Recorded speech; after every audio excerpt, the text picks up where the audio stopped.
What's up? This is Ro James. It's BJ the Chicago Kid. And we get our R&B from This is R&B. R&B. R&B. The R&B Tour. R&B. Peace. Peace. Yeah.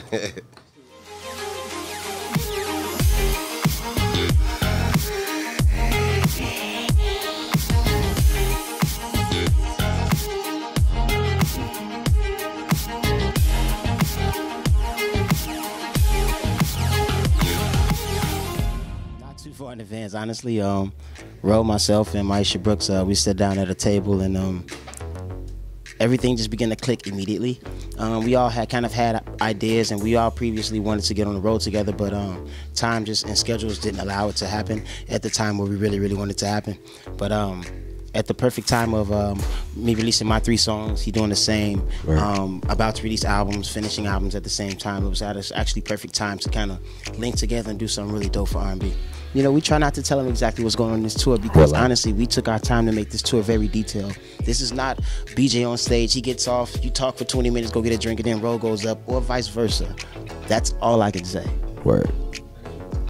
I guess you will, Nate. It's fun, man. We love it because we're friends, man. We don't mind putting those extra details in it to make it cooler than a natural experience. It's definitely a lot of different factors for a great show. I think that when you get up there, it's a number of things. Adrenaline, you have to know how to pace yourself. You know, have to fill your audience out. You know what I mean? It's a number of different things. Be one with your band, communication with your band, all of the different things. I mean, when you first start, you just get up there and you're just thinking, you're just singing, and you're not paying attention to the band. And as you do it, you like you said, you learn through bad experiences and the good ones, you know, and how to be better. I think you grow as you keep going. You stunt your growth when you stop. That's the most I can say. So I grow every time I go on the stage.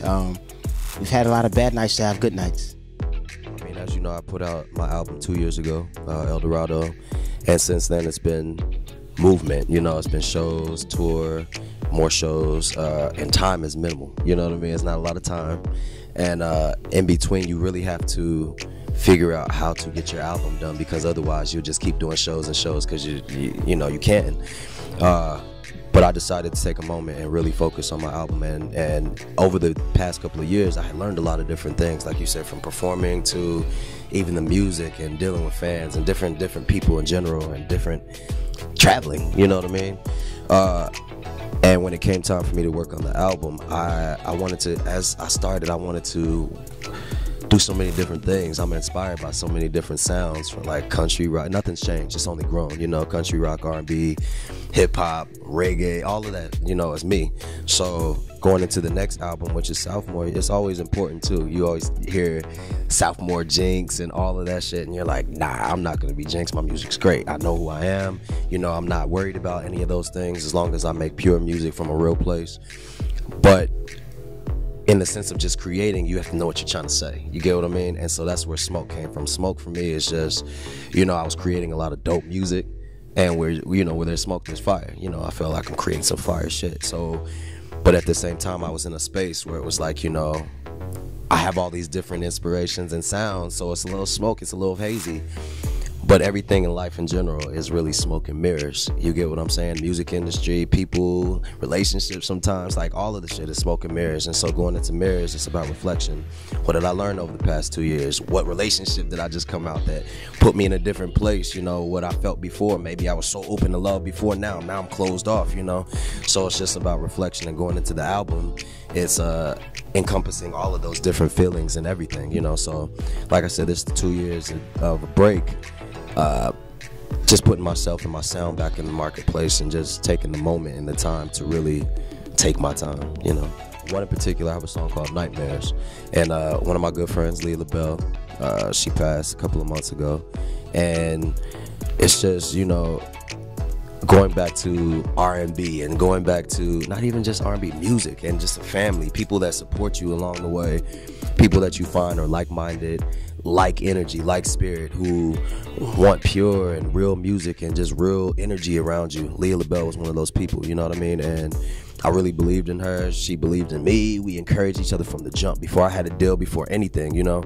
And just to see her grow and be a part and know she's a part, and then to now see that she's not here, it's like, you know, it's a wake-up call that makes you realize that life is short. Tomorrow's not promised. You got to do what you are supposed to do while you're here, and there's no time to be depressed. There's no time to be wavering or unsure. You just be yourself and be true and do it, you know? So Nightmares is one of those songs for me that tapped into my emotions, really, because that was my friend. That's somebody I cared about, you know, so. The same thing we wrote. The evolution of life is very important for the evolution of music in my case, because I'm hands-on with the music, and it just makes I have to have a balance. Like if you don't live anything, you don't have anything really to talk about, and the people can tell, because when you were living, they could tell what they were getting. So you can't fool the people. You know what I'm saying? When you're in a real place, they know it, they feel it, they buy it, they love it, they sing it, they get it tattooed, you know? And just understanding the responsibility I have, I wasn't afraid to live a little bit more of this album. I wasn't afraid to experience more with my sounds. I am an artist first, and then there becomes R&B, soul, and, you know, whatever the influences is. But just being known for one thing, I think, kind of sucks when you have so many other things to offer of the same value or more.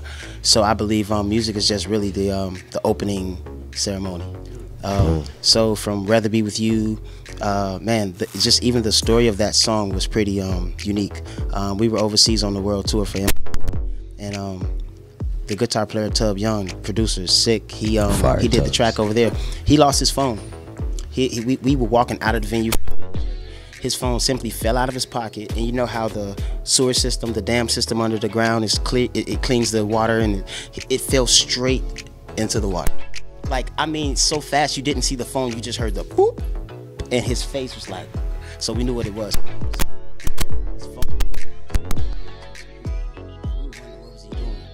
We got back off the tour, he gave me this track, and the track was titled Germany. And the whole time I was just putting myself in his shoes. You know, he's a married man, he's a family man, and we were doing, like, before the tour, we were doing like 2 to 3 cities a weekend. So understanding how much we were going, I was just like putting myself in the shoes of his family's business. Like, man, how much he's missing basketball tournament for his wife, daughter recitals, the whole thing that would come with being a dad in his particular situation. And I know, like, he loves being a musician and a producer, but he still would rather be with them. So just match that emotion.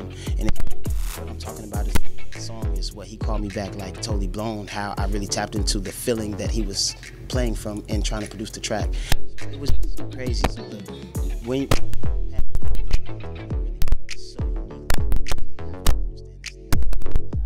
That's word. That's really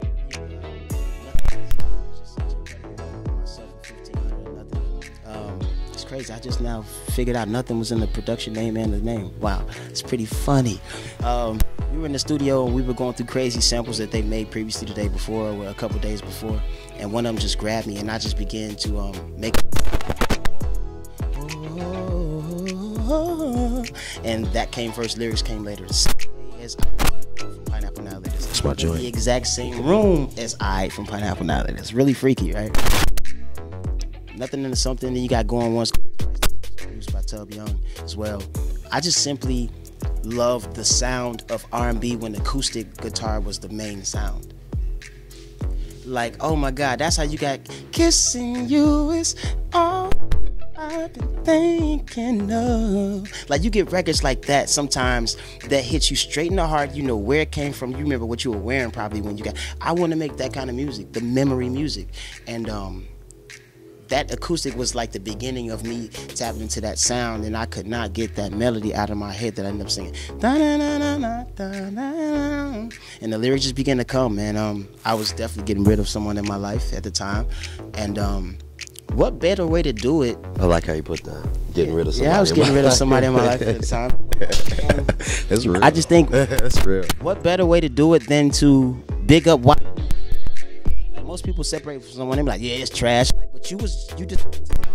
That's real life. Trash. So I saluted all the good parts that I loved about her, but just telling him that I'm moving on from what I loved about her. That's just not me no more. That's what going once, going twice is. So I'm really saluting her and bigging up her attributes. So whoever is the best candidate for her can definitely take her. That's fire. It's just the gangster way out. I'm so Chicago, man. I think honestly, songwriting is about perspective. Everything has been said. Everything's been talked about. Everything. Right. My uncle said every key on the piano has been played. How are you going to play it? That's where your destiny is, finding that. And he couldn't help me find it. You have to live to find it. And every day, even when you think you have it, you still finding it deeper and deeper. And I think music's so dope, man. The love for it just makes you keep diving. People are more open to just an artist who encompasses all of the different sounds and all of the different genres. It's not just, oh, you have to be an R&B artist. You can be whatever you want to be. You could be an artist. Be that. You know what I mean? So I feel like in the past 2 years, that has definitely changed. R&B has made a re-emergence. It's out again. People appreciate it again. People are loving it. Nobody's really saying R&B is dead. We got new artists. Ourselves, Luke, SZA, you got Daniel Caesar. You got all these different artists that have come out that have kind of like added to what we've been trying to say and do the whole time. And it's just like, you know, in the past 2 years, of course you'd like to be the vanguard of what you believe in, but at the same time everybody contributes to the general mission. Some people don't even just like the term R&B, man. Yeah, like honestly, there's no need to try to flip it. It's simply what it is, man. Yeah. No matter if we are rap singing or if we singing a slow song, no matter what style we're going, it's still R&B music. I think that's what made room for every dope R&B artist back in the day, because they had their own style and they were them. Right. So it was enough room to be Bombay, Tanqueray, Hennessy, and whatever else you have on the cabinet. You know what I mean? And when everybody's trying to be Hennessy, it's like it gets a little whack. So I think one of the illest things about it is, you know, like you say, identity. Yeah. Being yourself. I think it actually makes room for you to be able to appreciate another artist the way I appreciate my man's music. Because I'm not trying to be him, he's not trying to be me.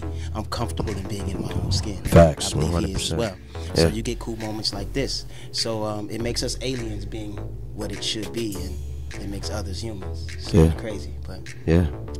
Oh man, thank you guys for supporting, for real, from the jump, and thank everybody else for supporting and following and coming to shows and buying the merch and sending encouraging words. And real, we do this because we love it. Yeah, thank y'all for even interviewing us with this tour, because the name of this tour is definitely the name of this situation. You feel me? The R&B Tour. R&B Tour. Yeah, you feel me? So we appreciate you guys for giving us this time. The album is maybe one song from being done, y'all. We so close.